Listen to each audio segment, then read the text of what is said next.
तो ये सियासत के कैसे रंग, कब्रिस्तान और शमशान की बात हो रही है। वहां घेरने आए थे राजेंद्र चौधरी साहब, खुद ही घिर गए हैं। और सियासत में ये कौन सी भाषा का इस्तेमाल हो रहा है, कौन सी तहजीब यहां देखने को मिल रही है, सब चीजें समझ रही है जनता। आज इसी पर हम बात करेंगे। सिर्फ गाली देना भर रह गया है क्या? बाकी चीजें तो सब देख ही रहे हैं। मेहमान हमारे साथ जुड़ रहे हैं, परिचय उनसे करा रहे हैं। अमित पुरी जी बीजेपी से जुड़ रहे हैं, केसी जैन साहब समाजवादी पार्टी से थोड़ी ही देर में जुड़ेंगे। कांग्रेस की तरफ से आसिफ रिजवी जी जुड़ रहे हैं और साथ ही साथ के न्यूज प्रधान संपादक अमिताभ अग्निहोत्री जी हमारे साथ जुड़ रहे हैं। चर्चा की शुरुआत अमिताभ जी आपसे करना चाह रहे हैं और समझना चाह रहे हैं। कई बार इसी मंच से और इसी प्रोग्राम में हम लोगों ने इस पर बात की है, भाषा शैली को लेकर, गिरते स्तर को लेकर भाषा के राजनीति में। लेकिन अब जो देखने को मिल रहा है उसको किस तरीके से समझा जाए?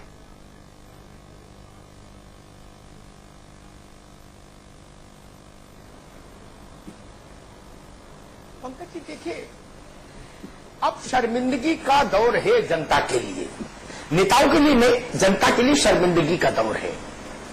हम लोग उम्मीद कर रहे थे कि हिंदुस्तान के सबसे बड़े सूबे में जहां देश की 17% से ज्यादा आबादी रहती हो, उसके मुस्तकबिल का इम्तिहान हो की लिखावट तय होनी है। 5 साल का भविष्य तय होना है। स्कूल की बात होगी बच्चों के लिए, गांव में छोटे छोटे प्राइमरी हेल्थ सेंटर और अस्पताल बनाने की बात होगी, थाने पुलिस की व्यवस्था सुधारने की बात होगी, तहसील में भ्रष्टाचार खत्म करने की बात होगी, राशन की दुकानों पर गरीब आदमी को राशन ईमानदारी से मिले, इसके सुधार की बात होगी, गरीब को अस्पताल में सरकारी खर्च पर दवाएं मिले, बाहर से पर्ची लिखवा के दवा लाने के लिए दबाव नहीं डाला जाए, इस पर बात होगी। इस पर बात नहीं हो रही। बात किस पर हो रही? रमजान पर, दिवाली पर, कब्रिस्तान पर, शमशान पर, आतंकवादी, गधा, खच्चर, घोड़ा, कुत्ता, इन किसी मसले से उत्तर प्रदेश की 23 करोड़ आबादी का कोई वास्ता है क्या? है नहीं। अभी केसी जैन वो होते तो मैं उनके सामने ये टिप्पणी करता। मैं इस बात के बहुत सख्त खिलाफ रहता हूं। हिंदुस्तान के वोट से चुना हुआ कोई प्रधानमंत्री किसी पार्टी का हो, क्या आतंकी हो सकता है? ये हिंदुस्तान की जनता का अपमान है, प्रधानमंत्री का ही नहीं केवल। हमारे वोट से मोदी प्रधानमंत्री बने हैं, हमारे वोट से। हिंदुस्तान की सामूहिक समझ पर सवाल लगा रहे राजेंद्र चौधरी। कोई मुख्यमंत्री, कोई प्रधानमंत्री आतंकी हो सकता है भला क्या? तरीकों पर ऐतराज हो सकता है, राजनीतिक प्राथमिकताओं पर ऐतराज हो सकता है, भाषा पर ऐतराज कर सकते हैं हम मुख्यमंत्रियों की, प्रधानमंत्री की, लेकिन हम किसी की राष्ट्रभक्ति पर संदेह नहीं करते। जितने राष्ट्रभक्त राजेंद्र चौधरी उतने ही राष्ट्रभक्त मोदी जी। भाषा की कहीं मर्यादा नहीं। जो देश चला रहे वो कब्रिस्तान और शमशान में उलझे, जो प्रदेश चला रहे वो गधों में उलझे। अब बताइए तब काम कैसे चलेगा? अरे गुजरात में अमिताभ बच्चन गधे का विज्ञापन करे, घोड़े का करे, भेड़ का करे, बकरी का करे, उससे उत्तर प्रदेश के चुनाव का क्या वास्ता? ये सवाल है कि नहीं है? मेरे गांव के ननकू का, मेरे गांव के रज्जाक का इस बात से क्या वास्ता कि बच्चन साहब जो सिनेमा में पैसा लेके काम करते हैं वो किसी का भी विज्ञापन करे गुजरात में? इससे उत्तर प्रदेश की सेहत पर क्या फर्क जी? और कब्रिस्तान और शमशान में हम बहस में उलझे, इससे बेहतर हम इसकी बहस क्यों नहीं करें कि अस्पताल क्यों नहीं गांव में, स्कूल क्यों नहीं गांव में, पुलिया क्यों नहीं गांव में बनी, पुल क्यों नहीं बना?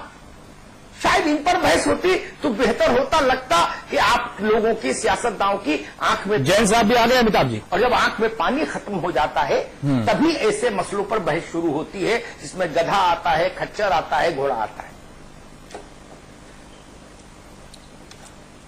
पुरी साहब, ये कौन सी राजनीति है? तीसरा चरण पार होते होते मुझे लग रहा है हिस्टीरिया का दौरा पड़ गया सब पर। अभी तो मौसम में भी इतनी गर्मी नहीं आई। ये मई जून का चुनाव होता तो मैं थोड़ा बहुत मौसम को भी दोष देता। पुरी साहब, अभी तो मौसम सुहावना है, हिस्टीरिया के दौरे क्यों?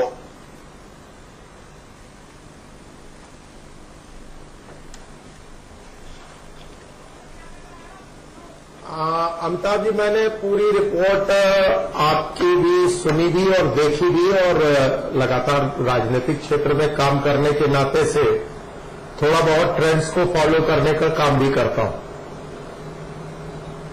वास्तव में पॉलिटिकल डिस्कोर्स के अंदर जिस तरह की भाषा शैली होनी चाहिए वो राजनीति में धीरे धीरे उसका क्षरण हो रहा है, इसको कहने में कोई संकोच नहीं है। और आप देखें, मैं अब बीजेपी के नाते से कुछ कहूंगा तो लोग कहेंगे ये वाली चीज कही, वो वाली चीज छोड़ दी क्योंकि वो बीजेपी के लिए जाती थी। लेकिन मैं आप ही की रिपोर्ट को देखा, मैं किसी की भी बात में नहीं जाता। मैं जितनी अभी आपके यहां चला टेप मैंने उतना सुना, और प्रधानमंत्री जी को भी सुना, राजेंद्र चौधरी जी को भी सुना, अखिलेश जी का तो खैर बात ही अलग है। वो मैं कल कह चुका कि वो तीसरे दौर के बाद ये गठबंधन उत्तर प्रदेश के बाहर हो चुका है, इसलिए अखिलेश जी को पत्रकार भूखे लगने लगते हैं और कहीं गधे दिखने लगते हैं। वो क्या दिख रहा है वो छोड़ दीजिए। लेकिन प्रधानमंत्री जी जिस बात की ओर इंगित कर रहे थे, और मैं उन लोगों में से भी नहीं हूं जो किसी अंधभक्ति में कहीं पर किसी भी बयान को कहीं भी खड़े होकर के डिफेंड करूं या ऑफेंड करूं, लेकिन प्रधानमंत्री ने कहा उत्तर प्रदेश में भेदभाव हो रहा है। मैं इन्वर्बेटम कोट कर रहा हूं, और भेदभाव को इंगित करने के लिए उन्होंने कहा कि और ये आज ही नहीं, आपके चैनल पे इसमें कई बार मैं भी बहस करने बैठ चुका हूं। जब समाजवादी पार्टी का घोषणा पत्र पिछली बार 2012 का आया था, पहला दूसरा बजट आया था, तब भी बैठा था। उन्होंने कहा कि जिंदा लोगों की बात छोड़ दीजिए, गांव में अगर कब्रिस्तान बने तो शमशान की व्यवस्था भी होनी चाहिए। प्रधानमंत्री ने प्रश्नवाचक नहीं लगाया कि कब्रिस्तान बने न बने, पैसा दिया जाए सरकारी राजकोष से या न दिया जाए। उन्होंने कहा अगर रमजान के समय बत्ती आती है तो दीपावली पे दिया है। जवाब क्या आया जरा वो सुनिएगा। उन्होंने कहा हम काशी को 24 घंटे बिजली दे रहे, काशी से चुने जाने वाले लोग गंगा जल उठा के कहते। ऐसा लगा काशी नहीं है, आप कुवैत में बत्ती दे रहे।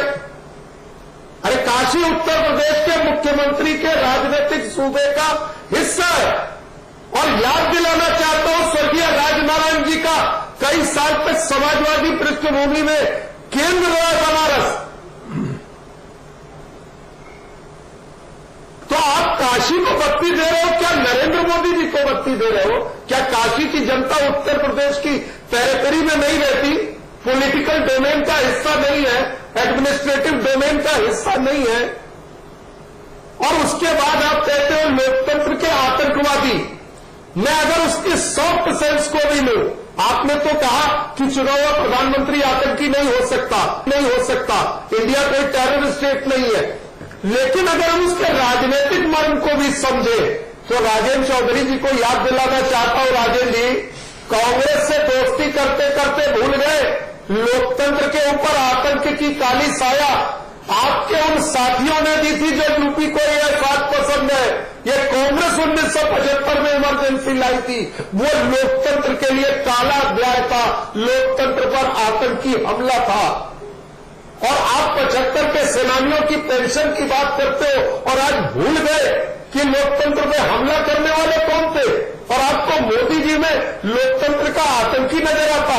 आप कह सकते थे लोकतंत्र में आपकी शैली उचित नहीं लगती, सपा को कठोर शब्दों में, निर्मम शब्दों में निंदा की जा सकती थी प्रधानमंत्री की। राजनीतिक जवाब आता, कोई संतुष्ट होता, कोई असंतुष्ट होता, लेकिन प्रधानमंत्री लोकतंत्र के है। ठीक है, प्रधानमंत्री तो पुरी साहब एक ब्रेक लेना है मुझे। पुरी साहब हम लोगों को एक ब्रेक लेना होगा। ब्रेक के बाद जब आएंगे तो केसी जैन साहब से बात करेंगे, आसिफ रिजवी साहब से बात करेंगे, और इस बात की भी पड़ताल करेंगे कि एक पार्टी जिसके लाखों करोड़ों फॉलोअर हो, उस पार्टी को आप ये कह दो कि ये बहनजी संपत्ति पार्टी है, ये भी ठीक रास्ता, ये भी ठीक टेस्ट में नहीं। और उसका पलटवार फिर बहनजी करे कि दलित विरोधी आदमी, ये क्या कर रहे हैं मंचू से? नहीं, कोई सम्मान नहीं, कोई सभ्यता का परिचय नहीं, संस्कारों की कोई झलक नहीं। जो मंचों से दिख रहा है वो ये दिख रहा है, सिर्फ और सिर्फ ऐसे बयान आ रहे हैं जिस बयानों पर चर्चा करनी जरूरी हो जाती है। सीधे चल रहे हैं अमिताभ जी के पास, क्योंकि सियासतदानों ने कुछ बोला ही ऐसा है, बात करनी जरूरी हो गई। अमिताभ जी।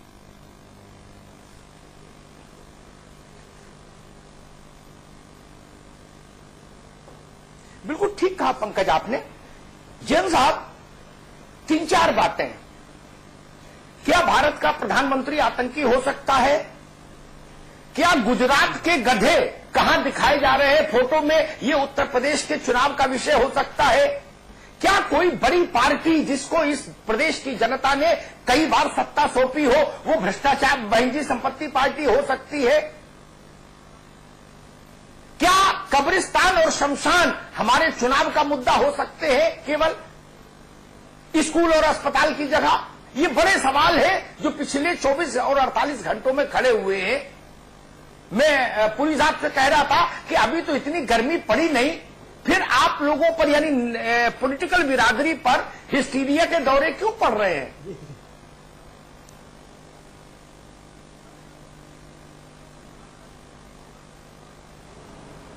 देखिए अमिताभ जी कि राजनीति में खास करके जब जब चुनाव आते हैं तो तमाम सारे ऐसे बयान आते हैं जो कि नहीं होने चाहिए।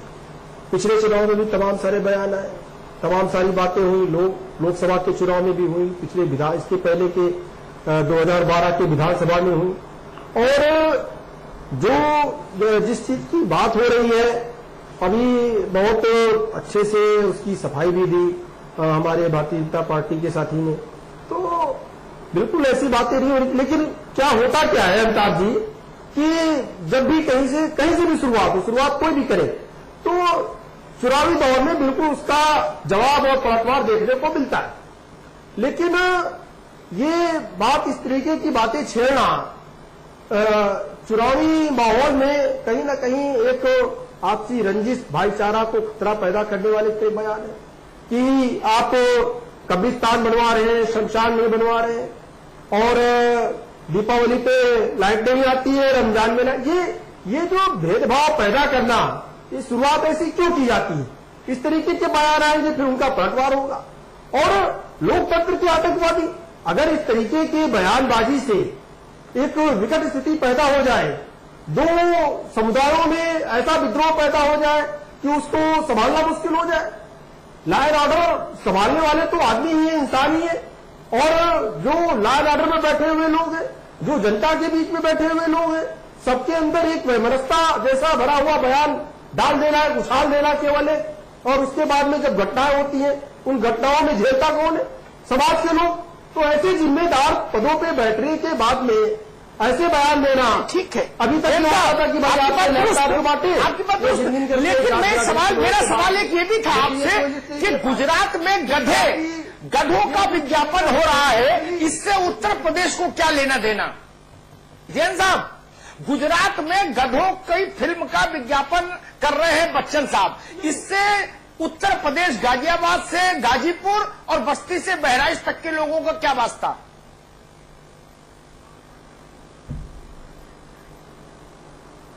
नहीं, बिल्कुल। देखिए अमिताभ जी, होता क्या है कि बात वास्ते की नहीं होती है। जब भी कोई मुद्दा उठता है तो बात ये होती है कि मुद्दा छेड़ा किसने और उसकी पृष्ठभूमि क्या है, वो कहां का है, वहां पर क्या हो रहा है। जैसे जब भी बात आती है लॉ एंड ऑर्डर की, और समाजवादी पार्टी का कोई बैठा हो या किसी अन्य पार्टी का कोई बैठा हो, या जो लोग बिहार में, वो बिहार की बात ना करें, उत्तर प्रदेश की बात करें, बस विनम्रता से बड़ी विनम्रता से सवाल पूछा। गुजरात में गधों की फोटो खींचे और चाहे बकरी की फोटो खींचे, यूपी के चुनाव में उससे क्या लेना देना?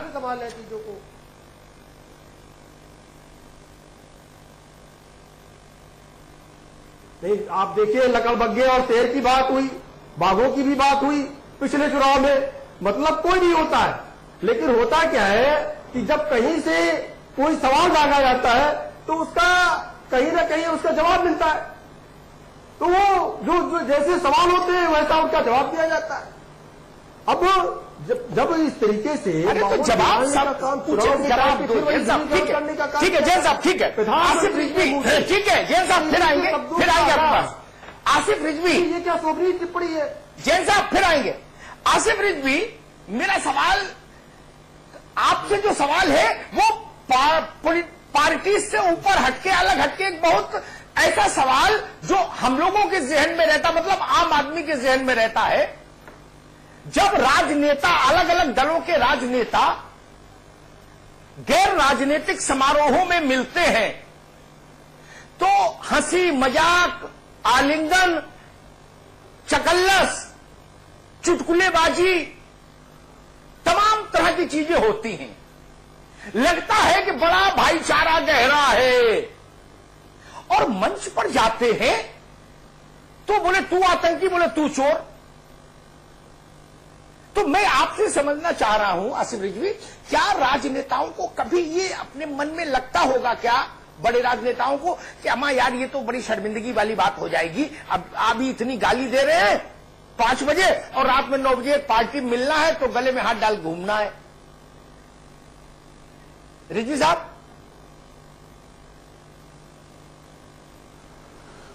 अमित भाई, अग्निहोत्री जी, देखिए आप बहुत सालों से पत्रकारिता कर रहे हैं और शायद आपके सामने इस बात का जवाब देना सूरज को रोशनी दिखाने के बराबर होगा। लेकिन हाँ, जो विषय चल रहा है इस पर मैं कुछ जरूर कहना चाहूंगा। पहली बार तो जो समाजवादी पार्टी के प्रवक्ता ने बयान दिया देश के प्रधानमंत्री के लिए, हम उनके अलायंस पार्टनर हैं, लेकिन फिर भी हम मानते हैं कि उनको ऐसा बयान नहीं देना चाहिए था, ये दुख है। और दूसरी बात, देश के प्रधानमंत्री ने प्रधानमंत्री की गरिमा को गिराने का कई बार काम किया है। शायद उनका ये बयान दिवाली वाला और रमजान वाला बहुत ही छोटे स्तर का बयान था। क्योंकि मैं इतना बड़ा आदमी नहीं हूं कि मैं उनके बारे में कोई टिप्पणी करूं या उनके बारे में कुछ कहूं, लेकिन हाँ, हम ये जरूर कहेंगे कि शायद समाजवादी पार्टी और कांग्रेस से भी कुछ गलतियां हो जाएं, लेकिन उन गलतियों पर हम कभी कभी अपनी गलती को मानते हैं। और अगर वो आदमी नहीं मानता है जो हमारी राजनीतिक पार्टी का, तो हमारी राजनीतिक पार्टी, हमारी पार्टी के लोग उस पर बैठ के कहते हैं कि नहीं, इससे इस बयान से हमारी पार्टी का कोई लेना देना नहीं है। लेकिन मुझे बड़ी हैरानी हो रही है कि देश के प्रधानमंत्री कभी पार्लियामेंट में खड़े होकर मित्रों कहते हैं, और वो गलतियों को इग्नोर किया जा सकता है। लेकिन इतनी बड़ी बात कि आप देश के प्रधानमंत्री और लोगों को जोड़ने का काम है आपका काम है कि दो समुदाय में किसी वजह से झगड़ा हो जाए, कोई उनके बीच में दूरियां बढ़ जाएं, तो आप बैठ के दोनों समुदाय के लोगों को बुलाएं, समझाएं और उन दूरियों को कम करें, ना कि आप मंच से, सार्वजनिक मंच से ऐसी बात करें कि दूरियां और बढ़ जाएं। मुझे लगता है देश के प्रधानमंत्री को ऐसी बात नहीं कहनी चाहिए थी, और उसके बारे में भारतीय जनता पार्टी को भी सोचना चाहिए। लेकिन मुझे बड़ी हैरानी हो रही है, क्योंकि मेरे पास में अमित पुरी जी बैठे हुए हैं, मेरे व्यक्तिगत रूप से इनके रिश्ते हैं, मैं इनको बड़ा भाई मानता हूं। आज ये भी ये कह रहे हैं, ये भी उनका जो है अंदर को सपोर्ट कर रहे हैं कि जो उन्होंने कहा उसका मतलब ये है, जो उन्होंने कहा वो समुदाय ये करता है। मैं मानता हूं यदि मैं भी कुछ गलती कर रहा हूं तो मेरी गलती के लिए अमित भाई को मुझे टोकना चाहिए, अग्निहोत्री जी को मुझे डांटना चाहिए, जैन साहब को मुझे बताना चाहिए नहीं आसिफ जी आप गलत कर रहे हैं। लेकिन अगर सब मिलकर उसको साथ देने लगेंगे तो राजनीतिक माहौल क्या होगा? आप बताइए, क्या कह रही है भारतीय जनता पार्टी? इस देश ने उनको बहुमत इसलिए दिया था कि उन्होंने विकास की बात करी थी, उन्होंने कहा था कि नया भारत देंगे, अच्छे दिन की कच्चे के दिन दिया है, सबका विकास में बोल रहा हूँ। ईद और रमजान में भाई बोले, अमित भाई बोले, मैंने बहुत शांति की बात सुनी। मैं आप मेरे बड़े भाई मैं आपकी इतनी बात से 100% सहमत हूँ। एक बात कह दूं कि जो जितना बड़ा हो उसको उतना ज्यादा संयत रहना चाहिए। लेकिन एक बात मैं यहां बड़ा एक तथ्य रख दूं, फिर बहस आगे बढ़ाऊंगा। मेरे सहयोगी पंकज रौतेला ने मुझे एक आंकड़ा दिखाया, 6 जुलाई को ईद थी, पुरी साहब सुन लीजिएगा, 6 जुलाई को ईद थी, उस दिन उत्तर प्रदेश में 13,500 मेगावाट बिजली सप्लाई हुई। 28 अक्टूबर से 1 नवंबर तक जब दीपावली के उत्सव चलते हैं, 5 दिन लगातार उत्तर प्रदेश में 15,400 मेगावाट बिजली सप्लाई हुई। ये सरकारी आंकड़ा है पुरी साहब, तो आंकड़ा तो कुछ और कह रहा है भाई।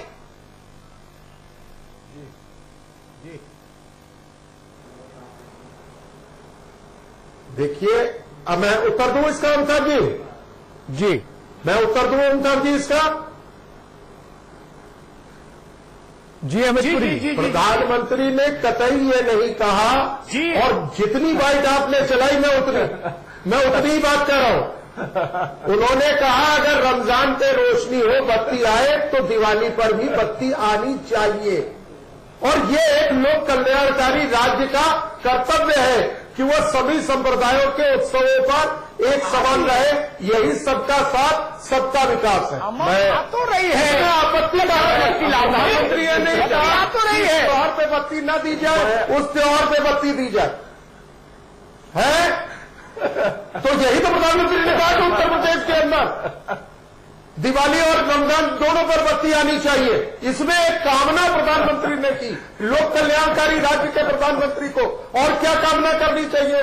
उजाला हो, दूसरे में ना हो, इसमें कौन सी आपत्तिजनक। अच्छी बात है पुरी साहब, आनी भी चाहिए, आ भी रही है, आगे भी आएगी। एक छोटे से ब्रेक के लिए हम लोग रुक रहे हैं, लेकिन इससे इतर कुछ बयान आ जाते हैं, वो बयानों से थोड़ा डर लगने लग जाता है। पुरी साहब रोक रहे हैं। तो उत्तर प्रदेश में चुनावी मंच सजा है और मंचों से मुद्दों पर बात नहीं हो रही है। जनता का पेट जिन मुद्दों से भरेगा, जिससे उनको फायदा होगा, उनका सरोकार होगा, उन मुद्दों को छोड़कर उससे इतर और तमाम चीजों पर बातचीत हो रही है। और ऐसी ऐसी चीजें देखने को और सुनने को मिल रही हैं जिस पर अपने आप ही सवाल खड़े हो रहे हैं। और बचाव में जो लोग आ रहे हैं और जो वो लोग वार कर रहे हैं, पलटवार कर रहे हैं, वो लोग भी ऐसे बयान दे रहे हैं कि घिर जा रहे हैं खुद ही खुद।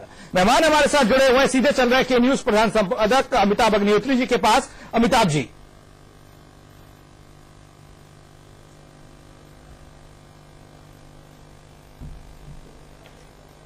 पुरी साहब, एक बड़ा ईमानदारी भरी बात, वो मास्टर अच्छा नहीं लगता मुझे जो महीना भर बच्चे की डायरी में कुछ ना लिखे, बच्चे से कुछ ना कहे सुधार के लिए, और सीधे बोले पेरेंट्स टीचर मीटिंग में तुम्हारे बाप से शिकायत करूंगा। वो मास्टर अच्छा नहीं। मेरा सवाल ये, क्या केंद्र सरकार ने अखिलेश यादव को पत्र लिखे 5 वर्षों में कि आप शमशान में भेदभाव कर रहे हैं, कब्रिस्तान में भेदभाव कर रहे हैं, रमजान में भेदभाव कर रहे हैं, दिवाली में भेदभाव कर रहे हैं? ये चिट्ठी लिखने की परंपरा भारत के प्रधानमंत्रियों में रही है? क्या कोई ऐसी चिट्ठी लिखी कभी? पुरी साहब। हाँ, आप कंक्लूड कर ले, मैं कहता हूं जी। उत्तर प्रदेश के अंदर जब पहला बजट आया, अमिताभ जी ऑन रिकॉर्ड कर रहा हूं, विधानसभा की प्रोसीडिंग निकाल करके देखिएगा, जब पहला बजट आया और दूसरा बजट आया, इस पे आजम साहब के साथ बड़ी तीखी नोकझोंक असेंबली के अंदर हुई। और आजम साहब ने कहा कि कब्रिस्तानों की संख्या बहुत ज्यादा है। आसिफ इसको एलोबरेट करेंगे, क्योंकि कब्रिस्तान कई कैटेगरी में है, औकाफ की प्रॉपर्टी कई तरह की होती है और वो बिना देखभाल के, इसलिए उनकी देखभाल करना जरूरी है। तो सवाल इधर से सुरेश खन्ना जी ने किया कि ठीक है, शमशान घाटों का विकास में भी सरकार ने कोई पैसे का एलोकेशन किया है? आजम खान का नहीं है, उत्तर नहीं है। मैंने पूछा क्या प्रधानमंत्री जी ने कभी मुख्यमंत्री को पत्र लिखा? मैं आ रहा हूं।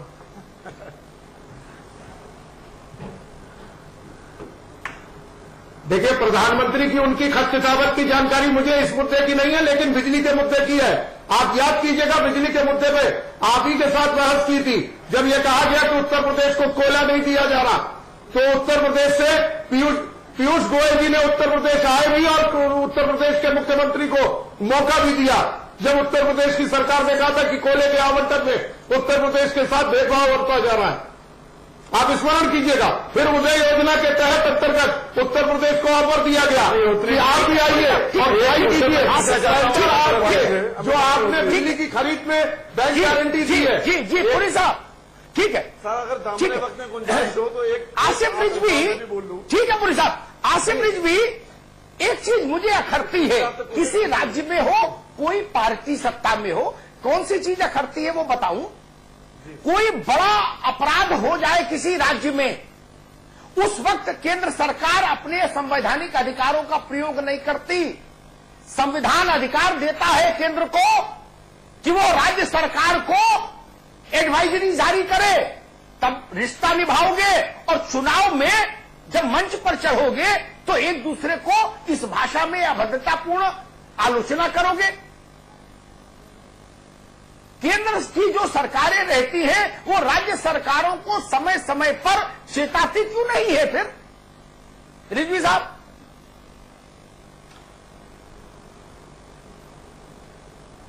जी, हमारे बड़े भाई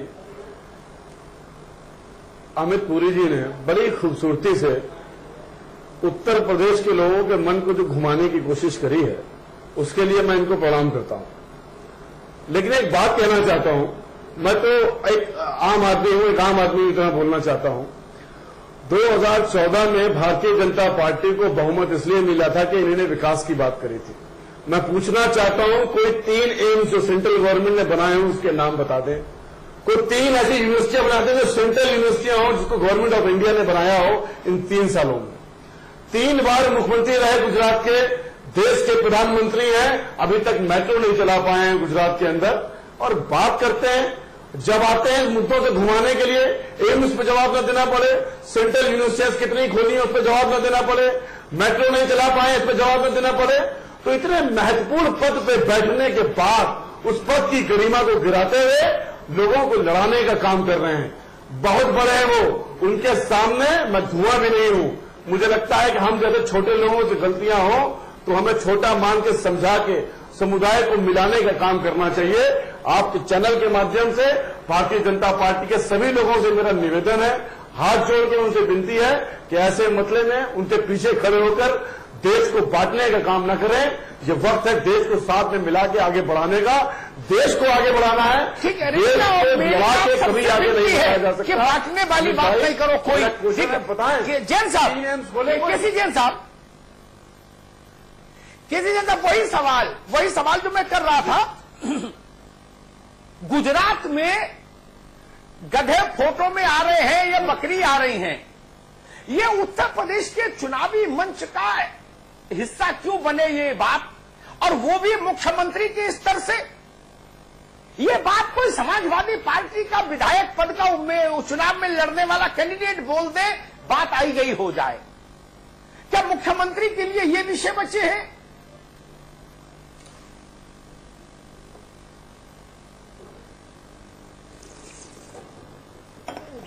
देखिए अमिताभ जी, कि कहां पर किस स्टेटमेंट का क्या जवाब रहा, वो भी मुद्दा चुनाव में बनते हैं। लेकिन इस चुनाव में एक बड़ी बात यह है, सबसे बड़ी बात जिसको नजरअंदाज किया जा रहा है, विकास के मुद्दे पर कोई चर्चा नहीं करना चाह रहा है। मुख्यमंत्री जी जो विकास की चर्चा करते हैं उस पर कोई नहीं चर्चा करना चाह रहा है। रैलियों में जाते हैं जो विकास पे बोलते हैं उस पर कोई जवाब नहीं देता है कि हमने वहां इतना विकास किया, इतना हमने काम किया। चाहे मेट्रो की बात, गधे विकास का मसला है, तो चाहे जैन साहब, ये गधे विकास का मसला है। माफी की बात हो, जैन साहब, कामों पे थोड़ा मेरा ज्ञान बढ़ाइए। ये गधे विकास का मुद्दा है। कर रहे थे, ये कभी कैराना ले आएंगे, कभी घर वापसी ले आएंगे। अब क्या नहीं जैन साहब, इन जो गधों की बात कर रहे थे मुख्यमंत्री जी, इनका नाम विकास है। तो ये भ्रमित करने के बजाय और कोई मुद्दा नहीं इनके पास में, जो काम हुआ है काम पे करिए बातचीत। काम भी इन्होंने कुछ काम नहीं किया। उत्तर प्रदेश में 73 सांसद है, एक गांव गोद लिए थे। जैन साहब, कम से कम सुन लीजिए, सिनेमा में दिखाई दे रहे हैं, इनका नाम विकास है क्या? बिल्कुल है। प्रधानमंत्री आतंकी है, क्या समाजवादी पार्टी मानती है कि प्रधानमंत्री आतंकी है? बिल्कुल, देखिए, क्या आप मानते हैं प्रधानमंत्री आतंकी है? क्या आप मानते हैं प्रधानमंत्री आतंकी है? ना सीधे सीधे कहिए प्रधानमंत्री आतंकी है। आप मानते हैं? आप हिंदू मुसलमान को लड़ा रहे हैं। कौन सी लड़ाई लड़ाई? दीपावली रमजान की बात करके लड़ा रहे हैं। आप संसार की बात करके प्रधानमंत्री ने एक आईन संसद में बनाई है। आप लड़ा रहे हैं। प्रधानमने कहा संसद के साथ लड़ाने के बजाय हिंदू समुदाय का अपना भी विकास होना करते हैं। ये कामना की एक लोकतंत्र जैन साहब बोल रहे हैं, कैंडिडेट दे दिया पिछले लोकसभा चुनाव में। हम हिंदू और मुसलमान के नाम पर कैंडिडेट बनाते ही नहीं। क्यों नहीं? आपकी फीसों में क्यों नहीं दिया? हम आपकी फीसों में आपको नहीं करते। बात करते हैं। हम आपकी फीसों में कैंडिडेट नहीं बनाते। सुन लीजिए थोड़ा सा, सुन लीजिए सर। किसी जो प्रक्रिया है किसी एसटी को क्यों देते आप? ठीक है जैन साहब, एक छोटा सवाल और था। जैन साहब प्लीज सुनिए, थोड़ा सुनिए। एसटी का आप आरक्षण जैन साहब सुनिए, और आपके जैन साहब एक सवाल और था। मेरा सवाल पंकज रौतेला पूछ रहे हैं आपसे, उसका उत्तर दे दीजिए भाई। पंकज जी पूछो। जैन साहब, बात हो रही है जिन गधों को लेकर आज सीएम साहब ने टिप्पणी की, मंच से कहा, उन गधों का नाम विकास है क्या? आप विकास की बात बार बार कर रहे हैं, उससे विकास का क्या लेना देना है?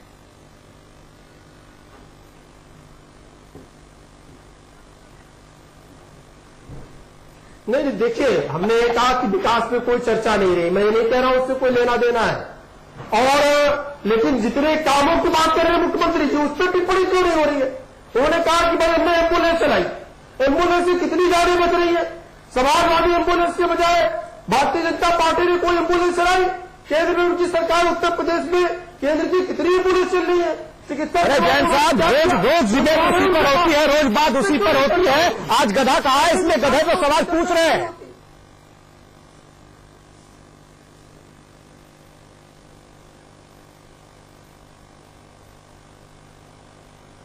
आपसे सवाल है जैन साहब। हमारे जैन साहब, आप लोग हर चुनावी सभा में एजेंडा बदल देते हो और हमसे उम्मीद करते हो कि हम आपके घोषणा पत्र पर बहस करें। ना ना ना ना, ऐसा नहीं होगा भाई। आप गधा बोलोगे, गधे पे बहस होगी, शमशान बोलोगे, शमशान पे बहस होगी, कब्रिस्तान बोलोगे, कब्रिस्तान पर बहस होगी, कुत्ता बोलोगे, कुत्ते पे बहस होगी। नहीं तो जो उन्होंने कहा, जब उन्होंने कहा कि शमशान में बनने चाहिए, इस तरीके के बयान दिए उन्होंने, बंटवारे की बात की, तो उस पर टिप्पणी आई। तभी उसमें टिप्पणी आई ना। भारतीय जनता पार्टी के लोग उस सवाल से क्यों भाग रहे हैं? भारतीय जनता पार्टी के लोग ये मोदी जी के नेतृत्व में काम कर रहे हैं। 15 साल से उत्तर प्रदेश सरकार चल रही है, मजदूर क्यों नहीं है? लॉ एंड ऑर्डर सबसे खराब वहां का क्यों है?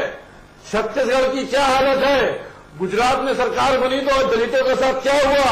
कश्मीर में जिन लोगों को शहीद कह रही है भारतीय जनता पार्टी, दिल्ली में उन लोगों को आतंकवादी क्यों कह रही है? ये तो दिल्ली में आतंकवादी का चैनल है, वहीं की बात करूंगा। तरह की बातें ना ना ना, मैं गुजरात के गधों की चर्चा नहीं करना चाहता ना।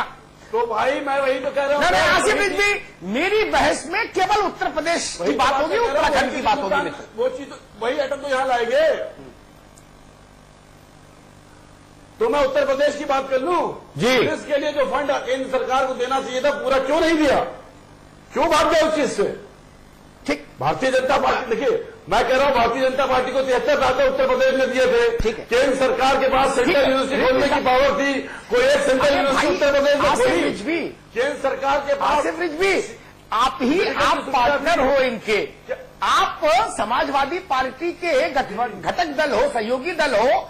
आप ही बता दो, जिन गधों की फिल्म की चर्चा अखिलेश जी ने की, क्या उनका नाम विकास है?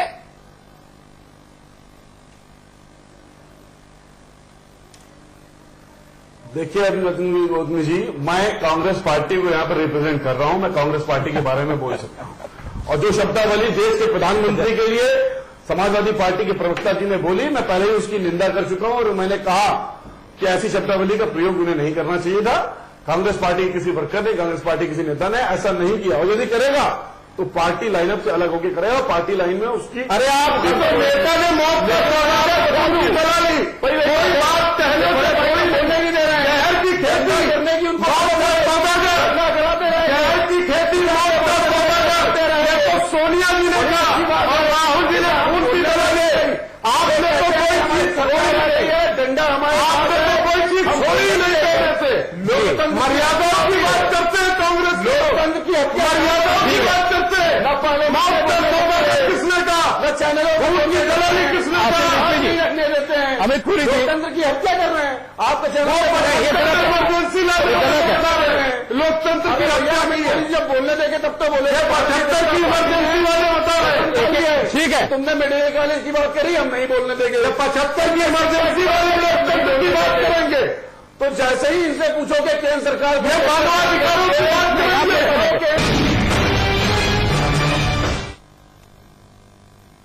अब तो बाकी रह गई है तो वो गाली है। बीते लोकसभा चुनाव के दौर से हम देख रहे हैं आज तक, ये दौर उस समय शुरू हुआ था मंचों से इस तरह के बयानों का आने का, और आज तक ये थमा नहीं है, बल्कि बढ़ते जा रहा है और इस तरीके से बढ़ रहा है कि और बहुत गलत चीजें आप देखने को मिल रही हैं, जो गलत है लोकतंत्र के लिए, जनतंत्र के लिए और यहां की सियासी तौर पर भी गलत है। सीधे केसी जैन साहब के पास हम चल रहे हैं। जैन साहब, बहुत अच्छी बात है, लोकतंत्र में इस बात की इजाजत है कि कोई बयान दे तो उस पर हम अपना आरोप या प्रत्यारोप या उस बयान की निंदा करते हैं या उस बयान पर पलटवार करते हैं, बहुत अच्छी बात है। लेकिन आज आए तो आपके प्रवक्ता साहब घेरने के लिए थे, लेकिन खुद ही गिर गए। एक छोटा सा जवाब दीजिएगा इस बात पर, किसी देश के प्रधानमंत्री को आतंकवादी कहना कितना ठीक है?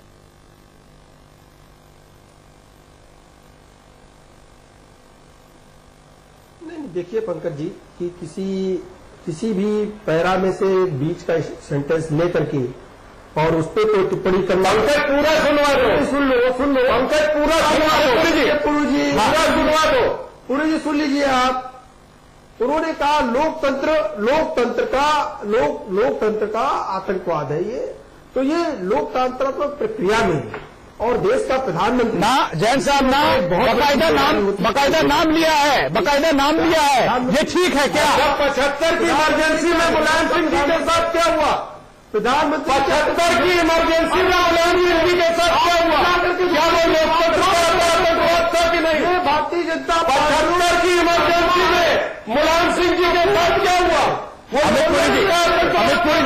अमित पुरी जी, समय नहीं है इसका हमारे पास। की इमरजेंसी में मुलायम सिंह को खाने में डाला गया, समय नहीं है। बंद नहीं कर सकते आप चिल्ला करके। केसी जैन साहब, ऊंची आवाज में केसी जैन साहब, चिल्ला के बात ये नहीं है 75 की इमरजेंसी में मुलायम सिंह जेल गए कि नहीं?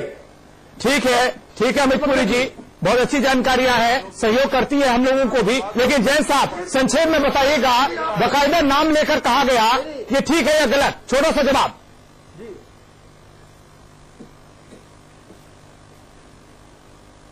नहीं, मैं बता रहा हूं, देखिए जो कुछ राजेंद्र चौधरी जी ने कहा वो सीधे जो उनका बयान आया, कहा कि शमशान और कब्रिस्तान की बात की, दीपावली रमजान की बात की, जो देश को तोड़ने की बात करेगा, देश को तोड़ना। तो जैन साहब, क्या आप देश के प्रधानमंत्री को आतंकी कहेंगे तो आप देश को जोड़ने का काम कर रहे हैं क्या? आतंकवाद का मतलब सिर्फ बाहर से हमला हो रहा है, गृह युद्ध पैदा करने की स्थिति नहीं है। नहीं, गृह युद्ध पैदा करने की स्थिति नहीं है। नहीं, अगर वो गलत थे तो आप भी गलत है। माफी चाहता हूं जैन साहब, वो गलत थे तो आप भी गलत है। रिजवी साहब, आपके पास आ रहा हूं, छोटा सा कमेंट इसी पर दीजिएगा।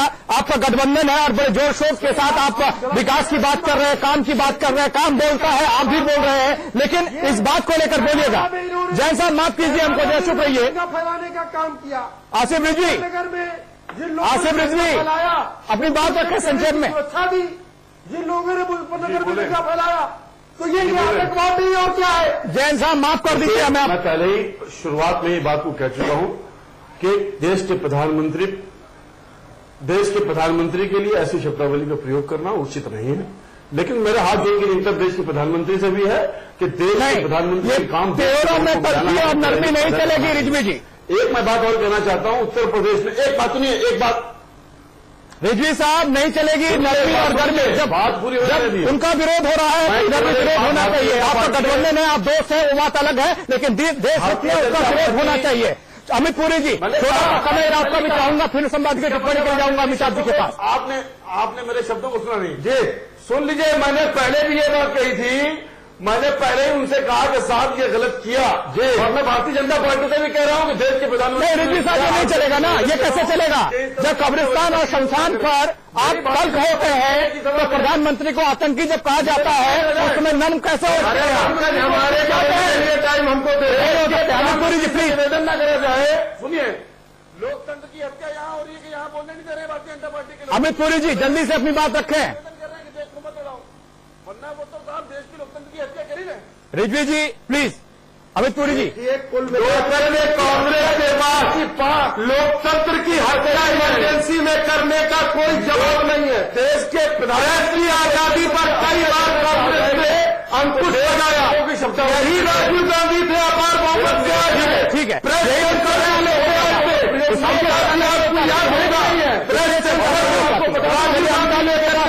संपादकीय टिप्पणी के लिए अमिताभ जी, जिस तरीके से हम देख रहे हैं, रिजवी साहब को भी बड़ी भली भांति देख लिया एक तरफ तल्ख है तो वहां नरमी दिखा रहे हैं, लेकिन ये बयानों का दौर किस तरफ ले जा रहा है देश की सियासत को।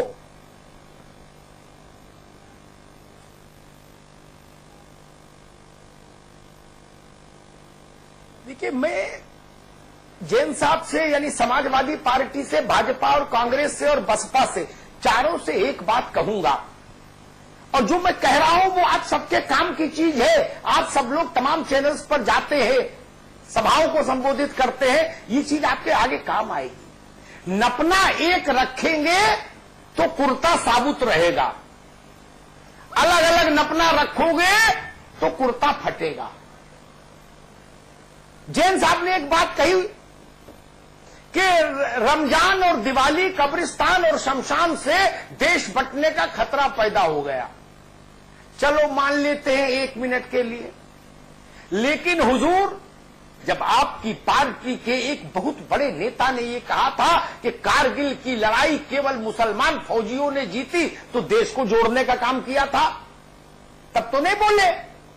नपना एक नहीं रखोगे तो जगह जगह चेहरा खराब होगा, चाहे उस पार्टी का नाम भाजपा हो, कांग्रेस हो, सपा हो, बसपा हो, कोई हो। एक चीज। दूसरी चीज समझने वाली ये, जिस पार्टी को, ये बात अमित पुरी जी के लिए लेकर, उनकी पार्टी के लिए कह रहा हूं, जिस पार्टी को नरेंद्र भाई मोदी की प्रचंड लहर में भी 14 में उत्तर प्रदेश के अवाम ने 20% वोट दिया हो, बसपा, उसको आप कह रहे हो कि मायावती भ्रष्ट संपत्ति पार्टी। ये कौन सी भाषा है? जो जिस वोट से मायावती खड़ी है, उनकी पार्टी खड़ी है, उसी वोट से भाजपा खड़ी है, सपा खड़ी है। तो लुटेरा, चोर, डाकू, ये शब्दावली अच्छी नहीं किसी के लिए ना। आप और बसपा के वोट में पहली बार आप ज्यादा आए पिछले 25-30 वर्षों में लोकसभा में, अन्यथा बसपा का वोट आपसे हमेशा ज्यादा रहा। तो वो चोर हो गई और जिसको वोट कम मिला वो साहूकार। ये भी एक मसला है, इसलिए ऐसी भाषा नहीं। और तीसरी बात, मैंने हमेशा एक बात की पैरवी की होगी, हमेशा, कभी भी मेरे इतने लंबे पत्रकारी जीवन में कोई इस बात को लेकर उंगली नहीं उठा सकता। मैंने कहा, जिस वोट से ममता मुख्यमंत्री, जिस वोट से नीतीश मुख्यमंत्री, उसी वोट से शिवराज सिंह मुख्यमंत्री। ऐसा नहीं हो सकता शिवराज पवित्र, ममता अपवित्र, ये ममता पवित्र और शिवराज और रमन सिंह अपवित्र, ये नहीं चलेगा ना। भारत की ही जनता के वोट से आदमी प्रधानमंत्री है, मुख्यमंत्री है, एमएलए है, एमपी है। तो उस पर टिप्पणी करने से पहले सोचिए कि आप जनता पर प्रकारांतर से टिप्पणी कर रहे हैं। जब आप कहते हो कि फला पार्टी लुटेरी है, इसका मतलब उसको जो लोग वोट दे रहे हैं, आप उनको या तो कह रहे हो कि वो लुटेरों के साथी हैं या वो मूर्ख है। क्या 2-4-5 करोड़ आदमी मूर्ख हो सकता है? नहीं ना।